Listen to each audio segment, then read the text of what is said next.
नमस्कार मित्रमैत्रिणींनो, आणि शेवटी अजितदादा पवार यांनी बारामतीमधूनच आपला उमेदवारी अर्ज भरलेला आहे। आणि आता बारामतीमध्ये अजितदादा पवार आणि त्यांचे सख्खे पुतणे युगेंद्र पवार यांच्यामध्ये लढत पाहायला मिळणार आहे। आपल्यापैकी अनेकांना हे वाटत होतं की अजितदादा पवार काय बारामतीमधून लढणार नाही, कारण की अनेकदा भाषणांमध्ये अजितदादा पवार असं म्हणाले होते की जाऊ दे बारामतीकरांना तर मी नकोच आहे, त्यांना तर विकास नकोच आहे, त्यांनी माझ्या बायकोला मतदानच नाही केलं। लोकसभेला सुनेत्रा पवार यांना पराभव मिळाला होता आणि आपल्या सुप्रियाताई सुळे या प्रचंड बहुमताने विजय झाल्या होत्या। त्यामुळे दादा नाराज झाले होते आणि दादांना असं वाटलं होतं की आता बारामतीमध्ये जसे पक्षाचे दोन भाग झाले तसे बारामतीचे सुद्धा दोन भाग झालेले, एक अजित पवार आणि शरद पवार। आणि ऑब्वियसली इतक्या वर्षापासून शरद पवार त्या ठिकाणी काम करत असल्यामुळे शरद पवार यांच्या बाजूनेच बारामतीकरांची सहानुभूती असणं हे स्वाभाविक होतं। आता हे सगळं झाल्याच्या नंतर जेव्हा युगेंद्र पवार यांनी फॉर्म भरला, युगेंद्र पवार यांच्यासोबत फॉर्म भरायला स्वतः शरद पवार आले आणि हे सगळं पाहून अजितदादा यांना थोडीशी इन्सिक्युरिटी झालेली लक्षात येते आहे। त्यांच्या बोलण्यामधनं ते झळकत आहे। आता त्यांचं वक्तव्य आलेलं आहे। काय म्हणालेत अजितदादा पवार? अजितदादा पवार बघा म्हणतात की युगेंद्र पवार यांनी अर्ज भरला, तो त्यांचा अधिकार आहे, मात्र त्यांनी म्हणजे शरद पवार यांनी असं करायला नको होतं। लोकसभेला मी सुप्रिया सुळे यांच्या विरोधामध्ये सुनेत्रा पवारांना उमेदवारी दिली, ती माझी चूक होती। इथे दादा मान्य करत आहेत की मी चूक केली, आपल्या बहिणीच्या विरोधामध्ये आपल्या बायकोला उभं केलं। तर ते म्हणतात पण ती चूक त्यांनी करायला नको होती, मी चूक केली पण ती चूक त्यांनी नव्हती करायला पाहिजे, असं अजितदादांना वाटतं। आता अजितदादांना असं वाटणं एकदम स्वाभाविक आहे।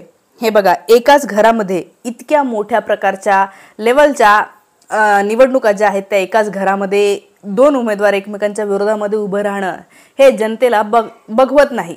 म्हणजे भारतीय समाज हा इतका कुटुंबवत्सल आहे की आपल्याला एकाच कुटुंबामध्ये अशी फूट पडलेली पाहवत नाही, आपल्याला ते आवडत नाही। आणि स्वाभाविकपणे हे जनतेला सुद्धा आवडलं नाही आणि म्हणून हे कुटुंब कोणी फोडलं तर अजितदादांनी फोडलं। आणि म्हणून बारामतीकर किंवा एकंदरच महाराष्ट्रातल्या जनतेने अजितदादांना जे आहे ते मतदान केलं नाही। लोकसभेला त्यांची फक्त एक जागा निवडून आली, तुम्ही विचार करा। आणि शरद पवार यांची 10 पैकी 8 जागा निवडून आल्या, 10 उभे गेले होते, 8 जिंकून आले। स्ट्राईक रेट सगळ्यात जास्त 80% ज्याला आपण म्हणूया असा स्ट्राईक रेट शरद पवार यांचा होता। आता अजित पवार म्हणतात की मी चूक केली, त्यांनी नव्हती करायला पाहिजे।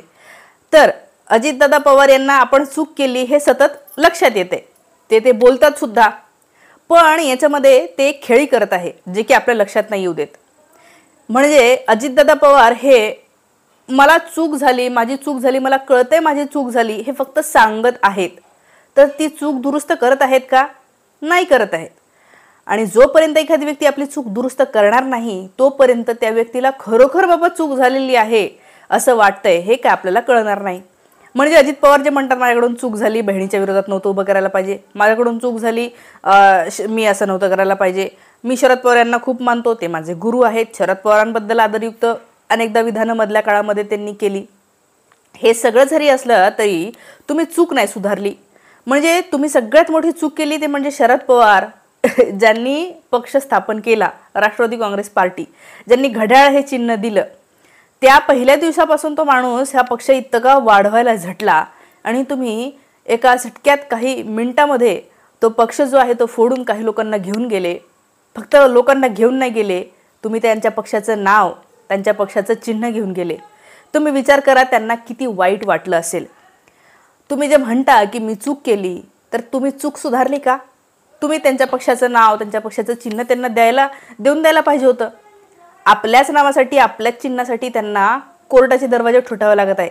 या वयामध्ये तुम्ही त्यांना हे काम करायला लावलेलं आहे। बरं, आता अजितदादा पवार जरी किती म्हणत असले की मी माझ्या बळावर मोठा झालेलो आहे, बारामतीमध्ये जर शरद पवार नसते तर आज अजित पवार उपमुख्यमंत्री असते का? मला तुम्ही सांगा। मला तरी नाही वाटत। म्हणजे त्यांना राजकारणामध्ये यायचं असतं तर ते आले असते, मात्र ज्या पद्धतीची पदं त्यांनी उपभोगली आहेत ती शरद पवार यांच्याशिवाय त्यांनी उपभोगली नाही हे लक्षात येते। तर अजितदादा पवार यांनी आपली चूक काय सुधारलेली नाहीये आणि तरी पण ते म्हणतात की हां त्यांनी तसं नव्हतं करायला पाहिजे, म्हणजे तुम्ही केलेलं चालतं। शरद पवारांनीही नव्हतं करायला पाहिजे, परंतु तुम्ही एवढा मोठा त्यांना घाव दिलेला आहे की ते काय करणार.